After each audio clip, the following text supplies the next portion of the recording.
Have you ever thought about your dream job or where you want to be in 10 years? That's kind of like using your imagination superpower called abstract thinking. Abstract thinking is all about seeing the big picture, even when things feel far away.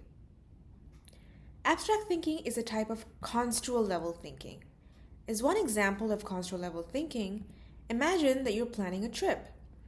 You can either focus on the bigger picture, like exploring new cultures, or you can focus on more specific details, like booking flights and hotels. That's the idea behind construal level thinking. It's how close or far away things feel in our minds and how we picture them based on that.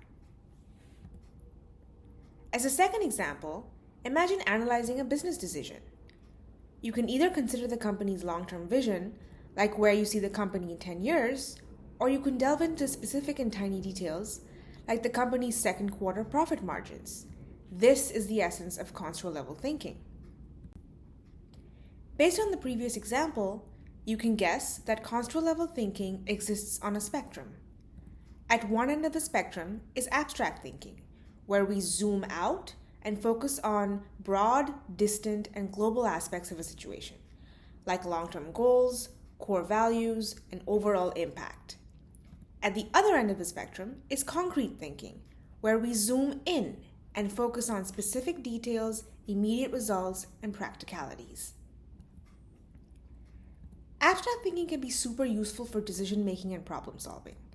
For example, when you're thinking about choosing a career path, thinking abstractly would involve thinking about the bigger and generic career goals, such as the goal of helping people or the goal of improving the lives of others. Similarly, when trying to solve a conflict with your teammates, thinking about solutions abstractly would involve seeing things from your teammates' perspectives and arriving at a solution that works for everybody instead of just one or two people. Now, there are a couple of effective strategies for abstract level thinking, like mind mapping, dreaming big, asking why, and also thinking long term. The first strategy is mind mapping. Mind mapping is like drawing a giant picture with a lot of lines and circles to connect all your broad ideas. It helps you see how everything fits together, even if it seems messy at first. The second strategy is dreaming big. Don't be afraid to imagine the impossible. What if you could travel to Mars? What if you could invent something amazing? Thinking big can spark new ideas. Thinking big also involves having a vision that goes beyond the immediate future. The third strategy is asking the why of a problem or the why of a solution. Don't just accept a solution or idea at face value. Ask why some ideas and solutions are desirable. Also, ask what the bigger purpose of choosing a course of action may be. The fourth strategy is thinking long term. When faced with a problem or a decision, don't just focus on what's right in front of you. Think about how your solutions or actions can affect the future and the world around you. Think about the long-term consequences of your actions and your solutions.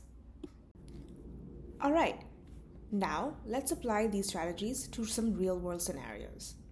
Let's say you are in grad school and you're developing ideas for a research project. As an abstract thinker, you will need to consider the broader implications and potential applications of your research beyond its immediate field of study. How can your research contribute to a broader scientific understanding, technological advancements, or societal progress?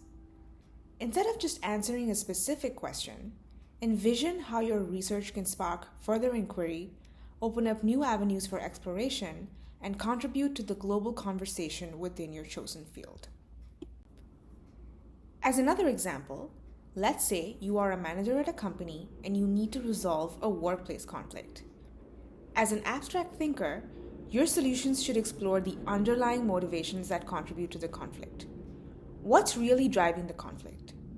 And your solutions should try to move beyond surface level differences and explore shared beliefs and unifying principles that can bridge the gap between individuals and those who are driving the conflict.